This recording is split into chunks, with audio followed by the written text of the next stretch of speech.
Happy करवा चौथ आप सभी दर्शकों को। आज मैं बता दूं, आपको ये 5 गलतियां नहीं करनी है।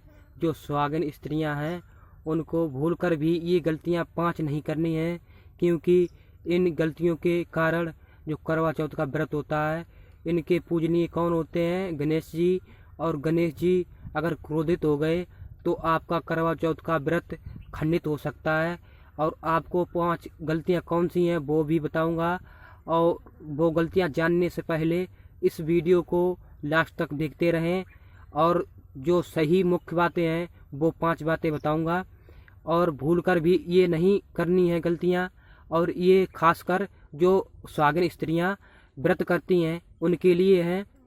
उसमें पहली गलती ये है कि जो सुहागिन स्त्रियां होती हैं वो सबसे पहले करवा चौथ के एक दिन पहले ही जो श्रृंगार का सामान होता है उसको अपने घर पर ले आना है। और दूसरी बात ये है कि जो फल होते हैं और मिष्ठान वगैरह है वो भी ज़रूर लानी है, क्योंकि श्री गणेश जी का उसी से जो मिष्ठान होता है और जो श्रृंगार होता है उन्हीं से पूजन किया जाता है।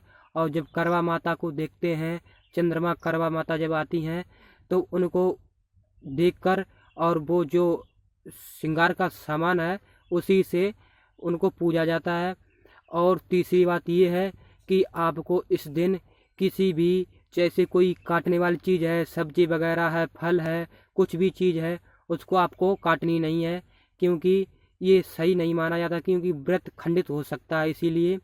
और चौथी बात ये है कि आपको इस करवा चौथ के व्रत के दिन कभी भी बिना नहाए धोए और करवा को अर्घना नहीं चाहिए। जो पूजा होती है शाम की पूजा, जब चंद्रमा निकलता है, वो पूजा बिना बाल धोए नहा तो लोगे, लेकिन अगर बाल नहीं धोए हैं फिर भी अधूरा माना जाता है। ये इससे भी व्रत खंडित हो सकता है। और पांचवी बात ये है कि आपको इस दिन जो स्त्रियां, सुहागिन स्त्रियां उपवास रखती हैं अपने पति की लंबी आयु के लिए और सुख शांति के लिए, सुखी जीवन के लिए, उनका जीवन सही रहे और वो अपने पति के लिए उनका जीवन लंबी दीर्घायु हो, लंबी आयु हो, इसके लिए करती हैं। तो आपको ये बातें ध्यान रखनी है।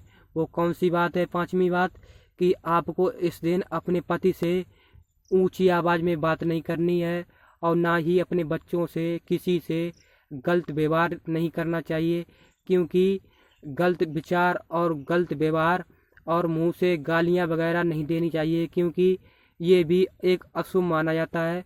क्योंकि जो उपवास रखता है, जो सुहागिन स्त्रियाँ उपवास रखती हैं, उनको इस दिन शांतिपूर्वक रहना चाहिए और किसी को गाली नहीं देना चाहिए और किसी को गलत तरह से देखना नहीं चाहिए कि ये क्यों रख रही है, वो क्यों रख रहा है। इससे कोई मतलब नहीं है। आप उपवास रख रहे हो तो उपवास रखो। और इस टाइम उत्तर प्रदेश में, भारत के उत्तर प्रदेश में राजधानी इसकी दिल्ली है, नई दिल्ली, लेकिन उत्तर प्रदेश में आपको चंद्रमा का टाइम है 7:30 बजे लगभग।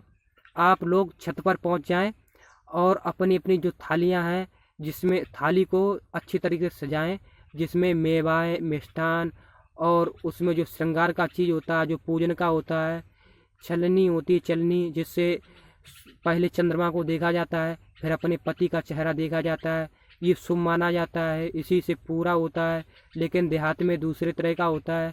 यहाँ तो जो सीखें होती हैं, जो बढ़नी की सीखें होती हैं, वो उसमें जो करवा होता है उसमें फांस के और चंद्रमा की ओर अर्घ दिया जाता है। अर्घना का मतलब है उधर जो करवे की आगे की टोटी होती है उसी से पानी डाला जाता है। और आज के दिन से ही ठंड आगे ज़्यादा होने लगती है। और आप लोग 7:30 बजे छत पर पहुंच जाएं, क्योंकि 7:30 से 8:30 बजे के बीच चंद्रमा, जो जुंदैया बोलते हैं देहात में, लेकिन आप चंद्रमा बोलते हैं उसको, हमारे यहाँ देहात में चुंदैया बोलते हैं, चाँद बोलते हैं, वो निकल आएगा। और आप लोग आध घंटा पहले ही पहुंच जाएं, 8 बजने से पहले आध घंटा पहले पहुंच जाएं, क्योंकि जल्दी निकल सकते हैं और टाइम भी लग सकता है, 8 से ज़्यादा भी लग सकता है और 8 से पहले भी निकल सकती हैं। जो चंद्रमा होता है उसको आप अर्घ देते हैं, पूजा करते हैं, वो पहले भी निकल सकता है। लेकिन आपको 7:30 बजे ही पहुंच जाना है।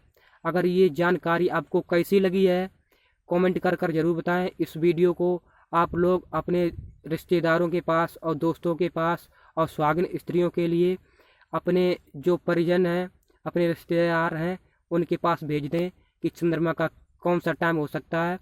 अगर ये वीडियो आप उनके पास शेयर कर देंगे तो उनको भी पता चल जाएगा चंद्रमा कितने टाइम तक निकल सकता है और कौन कौन सी सावधानियां रखनी है, कौन कौन से 5 मैंने उपाय बताए हैं वो भी आपको करने हैं, वो मैसेज दिया है।